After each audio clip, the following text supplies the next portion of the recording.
ejemplo, de Amazon para ver películas, o de HBO, o de Netflix, o de Sony, o de alguna de estas empresas que no tienen su sede acá en nuestro país, en Bolivia, tienen su sede en Estados Unidos, algunas en algún país europeo, y prestan servicios a través del Internet y cobran esos servicios a través de tarjetas de crédito. Algunos tienen contacto, o algunas de estas empresas tienen contacto con empresas aquí en Bolivia y ofrecen esa especie de intermediación, la empresa boliviana, para que la persona, el cliente, tenga el servicio, por ejemplo, de Amazon. Hace pocos días el gobierno hizo conocer la noticia de que se aplicará un impuesto a las empresas de servicios digitales, como estas que he citado: Sony, Netflix, HBO, Amazon, en fin, y otras. Para hablar de este tema, hemos convocado a don Jaime Dunn.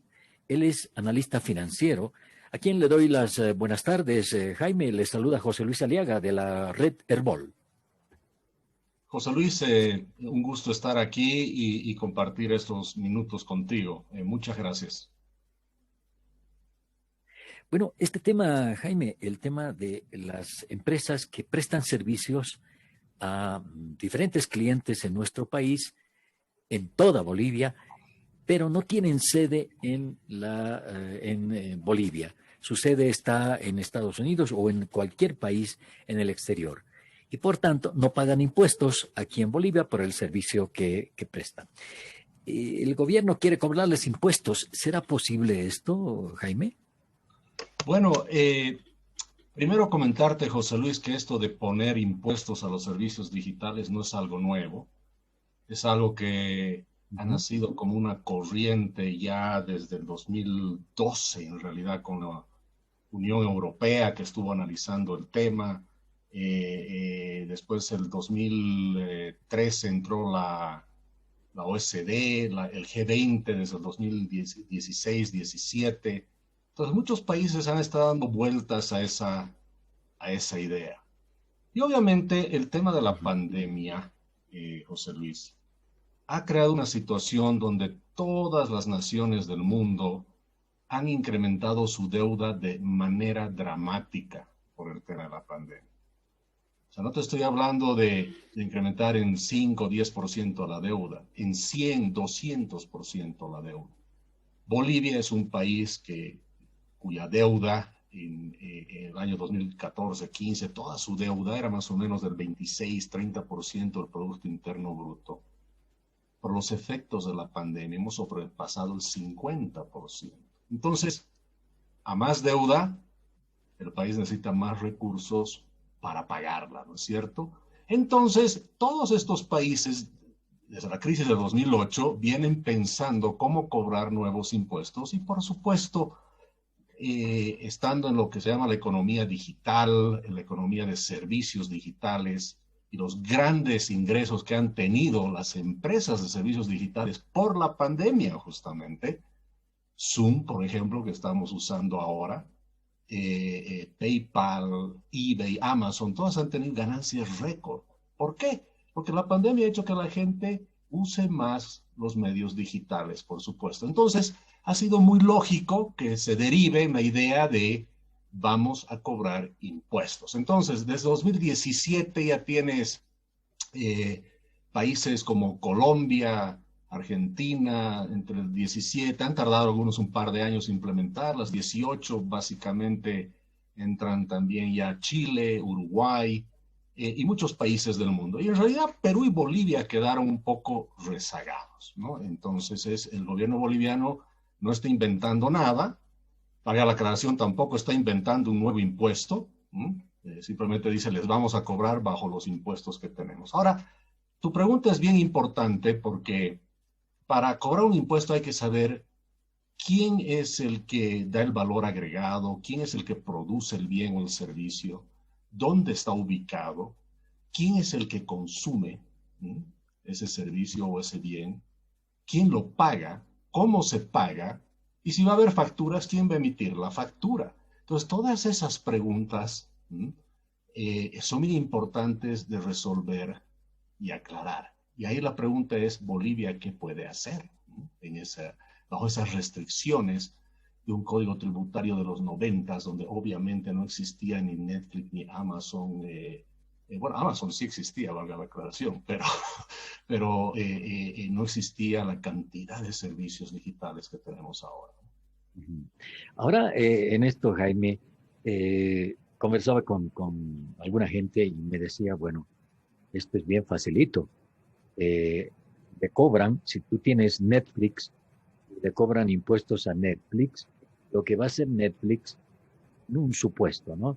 Es, si te cobran 90 pesos cada mes, te va a cobrar 100 pesos y listo. De ahí va a descontar el impuesto. ¿Es esto así tan simple?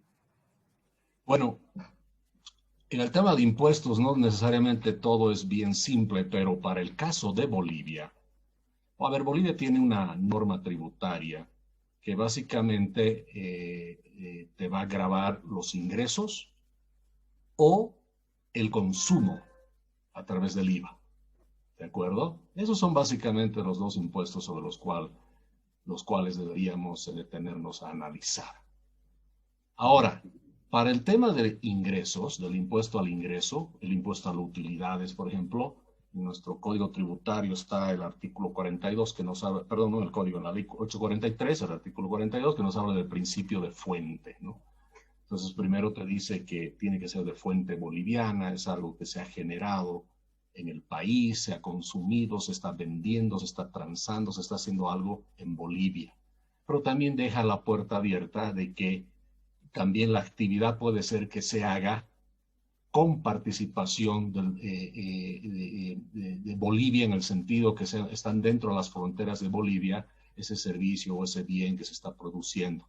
Entonces, un consultor que está en la China, si hace un trabajo de consultoría en Bolivia, por ser de Bolivia, se le tendría que aplicar un impuesto sin importar dónde está ese consultor. ¿Ok?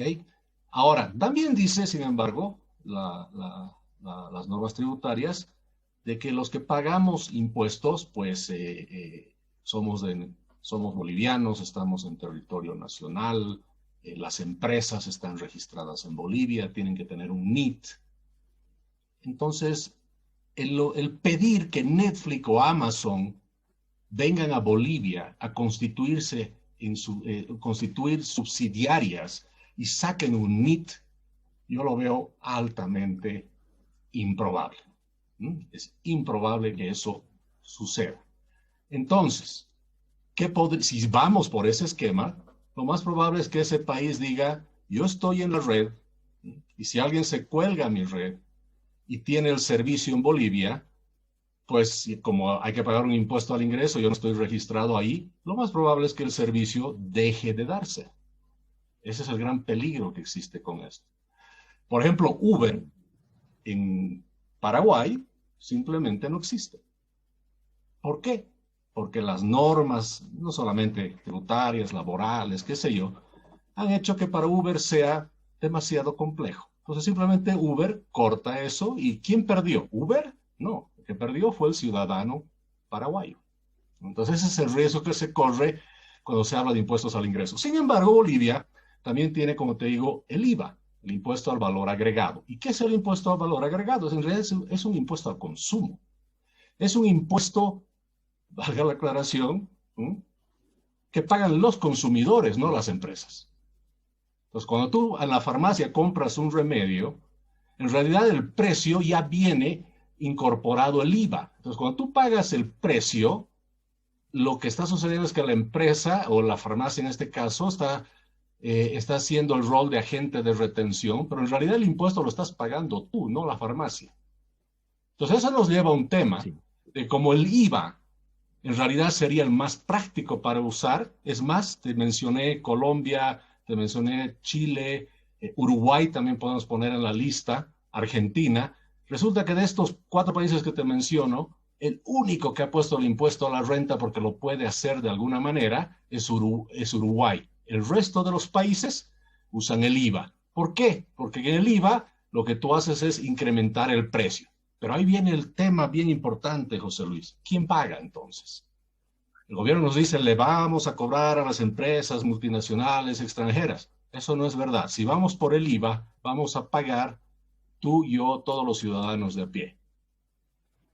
Claro, pero en este caso puedo descontar lo que pague por el IVA si es que la empresa me da factura, pero no sé cómo hará Amazon para darme una factura y que yo pueda descontar eso del IVA, ¿no? Correcto, lo que tú dices es en realidad el problema que se va a tener que resolver. Porque obviamente si yo voy a pagar el IVA, ¿no es cierto? Voy a pedir por la misma normativa que se me exija, que se me dé una factura y voy a exigir una factura. Y la pregunta es quién te la da.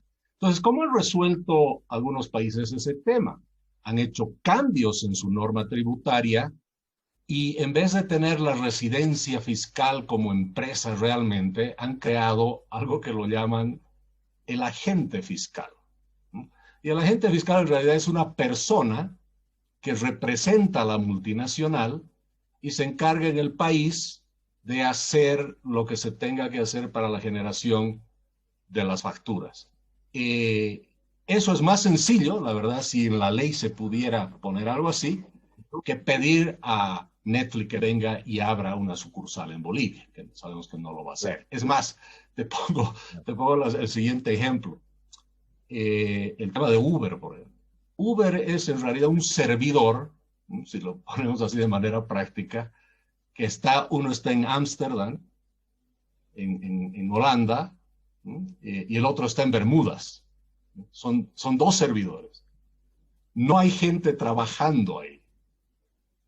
Entonces, es más, Uber, tú sabes que tiene la posibilidad de que tú y yo podamos tener transporte de automóviles, de taxis, pero Uber no tiene un solo auto, no tiene un vehículo. Y es el transporte en vehículos más grande del mundo en este momento. Entonces, Vehículos particulares. exacto, ¿no? ¿Por qué lo pone vehículos? ¿No? Y esa es la gran diferencia que tenemos con esta economía digital. Igual que Airbnb y Booking, ¿no? Tienen millones de habitaciones en alquiler, pero no son dueños de ningún inmueble, ¿no? ¿No es cierto? Entonces, la pregunta aquí, en el caso de Uber, por ejemplo, es, ¿quién te va a dar la factura? Entonces, podríamos decir, ahí va a tener que ser el chofer del taxi, ¿no es cierto? Que está en Uber, que me va a tener que dar la factura. Pero en el caso de Bolivia, ¿qué taxi te da factura? Ninguno. ¿Qué radiotaxi te da factura? Ninguno. Y ahora vamos a decir que por ser Uber sí te tiene que dar. Entonces, nos va a llevar realmente a una situación bastante compleja. Ahora, José Luis, es bien importante entender que la economía digital en realidad viene como en 5 rubros o 5 formas. Y eso Jaime, también, sí. Jaime, te pido un par de minutitos, por favor. Tenemos que ir a una pausa y me vas a seguir complementando esto último que estás diciendo, la Con economía todo gusto, José digital. Luis. En Colchones Pullman cumplimos un año más de vida y lo festejamos con las mejores ofertas. Encuentra colchones desde los 929 bolivianos. Y sorpréndete con nuestro combo aniversario, con precios desde los 1.449 bolivianos, los cuales incluyen colchón, somier, almohadas y almohada viajera. Acerca de esta posibilidad de cobrar impuestos a las empresas que prestan servicios digitales y que no tienen su sede acá en nuestro país. Hablábamos, Jaime, de cómo funciona esto de la economía digital ahora, empresas de taxis que no tienen un solo taxi, empresas de alquiler de habitaciones, departamentos que no tienen una sola propiedad. Bueno, esto es algo que funciona en estos tiempos del siglo XXI, ¿no? Así es, y te decía que la economía digital se divide prácticamente en 5 tipos de servicios. El primero es el que se llama negocio a negocio, ¿no? Es como YouTube, es una empresa y permite que otras empresas le pongan publicidad, ¿no? Entonces las dos empresas hacen el negocio. Tienes negocio a consumidor, se llama, el otro mecanismo, donde en realidad ahí está Netflix. porque es la empresa que tiene el negocio, ¿no? Es la empresa que le da un servicio a un consumidor. Entonces Netflix nos da un servicio, Zoom nos da un servicio, Spotify nos da un servicio, Twitter nos está dando un servicio. Sí. Tenemos el otro que es consumidor a consumidor. Ese es Uber, por ejemplo. El chofer de un taxi le da el servicio a un pasajero. O Airbnb tiene que un dueño de inmueble le da el servicio de alojamiento a un turista. Entonces ahí los que están haciendo el negocio realmente no es Airbnb y Uber directamente, sino que son entre personas. O sea, es el negocio de personas a personas. Tienes también el otro servicio que es el más curioso, digamos, es el de Facebook, donde en realidad los consumidores le damos un servicio, entre comillas, a las empresas. ¿Y qué significa eso?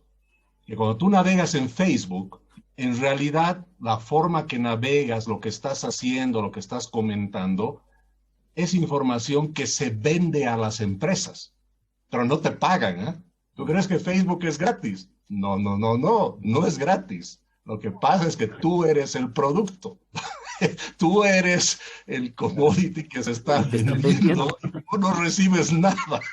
Ese es el que se llama consumidor a negocio. No valgo nada. Exacto, ¿no? Bueno, y en realidad, pero lo que tú haces vale billones de dólares, ¿no? Todo eso que tú estás buscando, las noticias que estás viendo. Por eso saben que Facebook, sabemos, es una empresa de alguna manera controversial hoy en día, ¿no? Que ha sido atacada por el Congreso americano, la Unión Europea, porque tiene un modelo de negocio de ese estilo. Y obviamente tienes un quinto, que es los negocios entre empresas y el gobierno, ¿no? Que usan plataformas para hacer negocios entre los dos, que es lo menor de todo. Entonces la pregunta es, de estos 5 negocios, el gobierno boliviano, ¿cuál quiere grabar? Pero no solamente es cuál quiere, cuál puede. Entonces, yo te diría que este que te decía de empresa consumidor como Netflix, Spotify, ese podría ser el más fácil de grabar para el gobierno boliviano, porque como tú bien decías, recibes tu Netflix, pagas con la tarjeta de crédito y te tendrían que grabar por eso y te tendrían que dar alguna factura. Los demás son mucho más complejos de grabar, por supuesto. Ahora, ¿cuál es el modelo boliviano o qué es lo que quiere hacer el gobierno boliviano para cobrar a estas empresas? Porque si vemos que de 5 posibilidades, solo la más fácil o la más factible es una, ¿qué va a pasar con las otras empresas, con YouTube, con Facebook? ¿Qué es lo que va a pasar? Sí, es más, mira, se me viene a la cabeza justamente ahorita, José Luis, que capaz en Bolivia ya estamos grabando uno de estos servicios digitales hace tiempo. Por ejemplo, tú te compras en Amazon o en eBay algo y te lo mandan para Bolivia, entra a la aduana.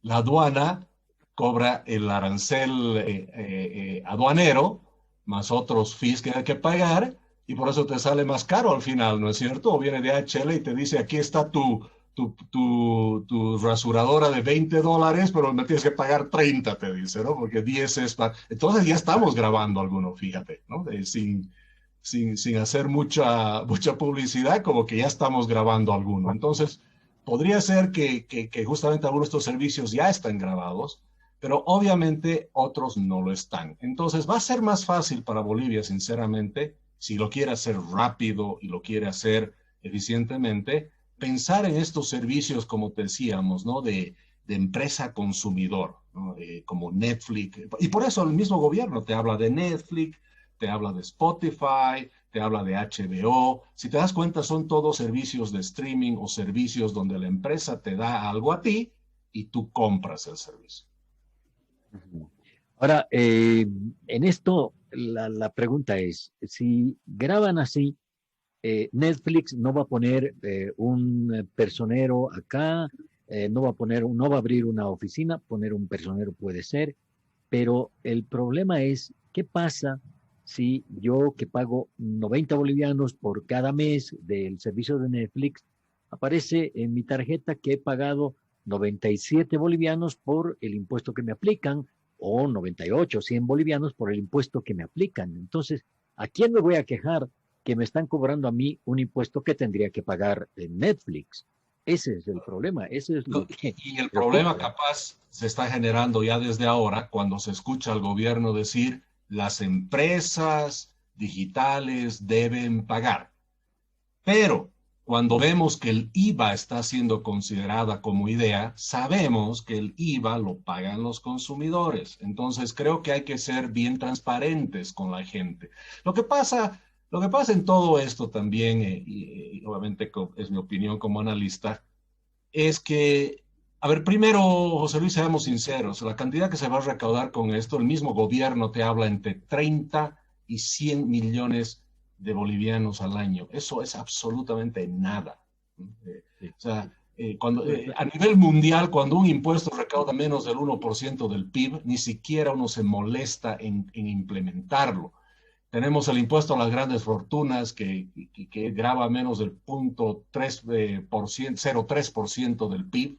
Estás hablando de 22 millones de dólares, 140 millones de bolivianos, que para que tengas tú como periodista, para que tengas una idea, eso es 2 o 3 años del presupuesto de funcionamiento de televisión boliviana. O sea, es un impuesto tan bajo que con eso solo cubrimos 1 o 2 días de la planilla del Estado.